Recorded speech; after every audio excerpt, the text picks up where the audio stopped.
ഇന്ന് നടക്കാൻ പോകുന്ന പണിമുടക്കിനെ കുറിച്ചാണ്. പിണറായി സർക്കാരിനെ പ്രതിരോധത്തിലാക്കി CPI തൊഴിലാളി സംഘടനകളുടെ സൂചനാ പണിമുടക്ക് ഇന്ന് നടക്കും. 1,00,000 പേരെ അണിനിരത്തി സെക്രട്ടേറിയറ്റിന് മുന്നിൽ സമരം സംഘടിപ്പിക്കും എന്നാണ് ജോയിന്റ് കൗൺസിൽ പ്രഖ്യാപനം. പ്രതിപക്ഷ സംഘടനകളും ഇന്ന് പണിമുടക്കുന്നതോടെ സർക്കാർ ഓഫീസുകളുടെ പ്രവർത്തനം അവതാളത്തിലാകും. അതേസമയം പണിമുടക്കിൽ BJP അനുകൂല ഫെറ്റോ സംഘടനകൾ പങ്കെടുക്കുന്നില്ല.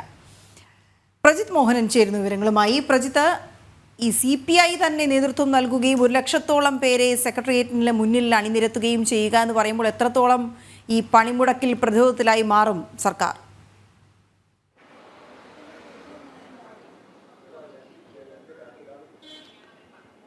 1996 സമയത്താണ് അവസാനമായ ഒരു ഇടത് സർക്കാർ CPI സംഘടനകളുടെ സമരം നേരിടേണ്ടി വരുന്നത്. പിന്നീട് പിണറായി വിജയൻ സർക്കാർ എത്തിയതിനു ശേഷമാണ് ഇത്തരത്തിൽ CPI അല്ലെങ്കിൽ CPIയുടെ സംഘടനകളായ ATUCയും ജോയിന്റ് കൗൺസിലും ഒക്കെ സർക്കാരിനെതിരെ സമരങ്ങളുമായി രംഗത്ത് വരുന്നതെന്നൊരു പ്രത്യേകത കൂടി ഈ ഘട്ടത്തിൽ എടുത്തു പറയേണ്ടതുണ്ട്. ഈ രണ്ടാം പിണറായി സർക്കാരിൻ്റെ കാലത്ത് മാത്രം ഇതിപ്പോൾ 4ാമത്തെ ജനകീയ സമരത്തിനാണ് CPI അനുകൂല സംഘടനകൾ നേതൃത്വം നൽകുന്നത്. നേരത്തെ 2 തവണ സർക്കാർ ജീവനക്കാരും അതോടൊപ്പം തന്നെ അധ്യാപകരും സെക്രട്ടേറിയറ്റിന് മുന്നിൽ പ്രതിഷേധിച്ചിരുന്നു.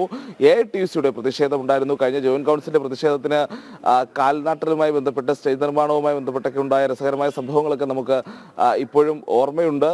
പിന്നീട് അതിന് മുൻപത്തെ സമരത്തിൽ ഹൈക്കോടതി ഇടപെട്ടതുമായി ബന്ധപ്പെട്ടുള്ള പ്രശ്നങ്ങളൊക്കെ നിലനിൽക്കുന്നു. എന്തായാലും ഇന്ന് സർക്കാരിനെ അക്ഷരാർത്ഥത്തിൽ പ്രതിരോധത്തിലാക്കുന്ന രീതിയിലേക്കാണ് CPIയുടെ പ്രധാന പോഷക സംഘടനയായ ജോയിന്റ് കൗൺസിലിന്റെ സമരം പോകുന്നത്. 1,00,000 പേരെ അണിനിരത്തി സെക്രട്ടേറിയറ്റിന് മുന്നിൽ സമരമൊക്കെ സംഘടിപ്പിക്കുമെന്ന് ജോയിന്റ് കൗൺസിൽ പ്രഖ്യാപിച്ചിട്ടുണ്ട്.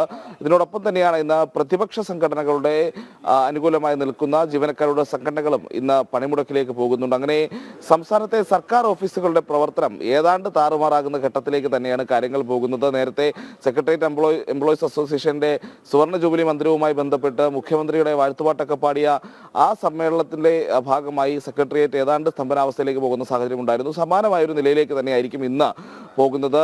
ഈ CITUവിന്റെ കീഴിലുള്ള സെക്രട്ടേറിയറ്റ് എംപ്ലോയീസ് അസോസിയേഷൻ, അത് CPM സംഘടന, അവർ കഴിഞ്ഞ ദിവസം ഈ അന്തിച്ചന്തയ്ക്ക് ആളുണ്ടാകുമോ എന്ന് തുടങ്ങിയിട്ടുള്ള പരിഹാസങ്ങളൊക്കെ ഈ CPIയുടെ സമരത്തിനെതിരെ ഉയർത്തിയിരുന്നു. അങ്ങനെ 1,00,000 പേരെ അണിനിരത്തി തങ്ങളുടെ കരുത്ത് തെളിയിക്കുമെന്നുള്ള നിലപാടും CITUയുടെ CPIയുടെ സംഘടനകൾ ഇപ്പോൾ സ്വീകരിച്ചിട്ടുണ്ട്. എന്നാലും ഇന്നത്തെ ഈ സമരത്തോടെ സർക്കാർ ഓഫീസുകളുടെ പ്രവർത്തനം ഏതാണ്ട് അവതാളത്തിലാക്കുമെന്നുള്ള കാര്യത്തിൽ തർക്കമില്ല. അതേസമയം BJP അനുകൂല ഫെറ്റോ സംഘടനകൾ ഈ സമരത്തിൽ നിന്ന് സൂചനാ പണിമുടക്കിൽ നിന്ന് വിട്ടുനിൽക്കുകയാണ്. അവരുടെ നിലപാടെന്ന് പറയുന്നത് നിലവിലത്തെ സാഹചര്യത്തിൽ നേരത്തെ തന്നെ പലപ്പോഴായി സൂചനാ പണിമുടക്കുകൾ നടത്തിയിട്ടുണ്ട്. ഇനി അനിശ്ചിതകാല പണിമുടക്കിലേക്ക് പോകണം എന്നുള്ളതാണ്. അതുകൊണ്ട് ഇന്നത്തെ സമരത്തിൽ കാര്യമില്ല എന്നുള്ളൊരു നിലപാടും സ്വീകരിക്കുന്നു.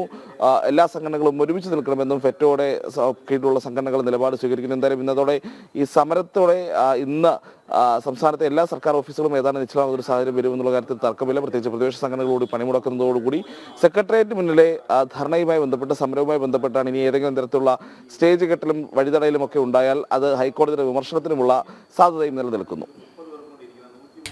ഓക്കെ, ഏതായാലും ഡയസ്നോൺ പ്രഖ്യാപിച്ചിട്ടുണ്ട് സർക്കാർ എന്നുള്ളതാണ്. അപ്പം ഇനി വരാൻ പോകുന്നത് ഈ ഡയസ്നോൺ അല്ല, ഇനി എന്ത് പ്രഖ്യാപിച്ചാലും സർക്കാരിൻ്റെ തന്നെ ഭാഗമായ ഒരു കക്ഷിയുടെ പ്രധാന ട്രേഡ് യൂണിയൻ അത് സർക്കാരിനെതിരെ തന്നെ സമരം ചെയ്തുകൊണ്ട് മുന്നിലേക്ക് വരുമ്പോൾ അത് സർക്കാർ എത്രത്തോളം പ്രതിരോധത്തിലാകും എന്നുള്ള കാര്യം വ്യക്തമാണ്.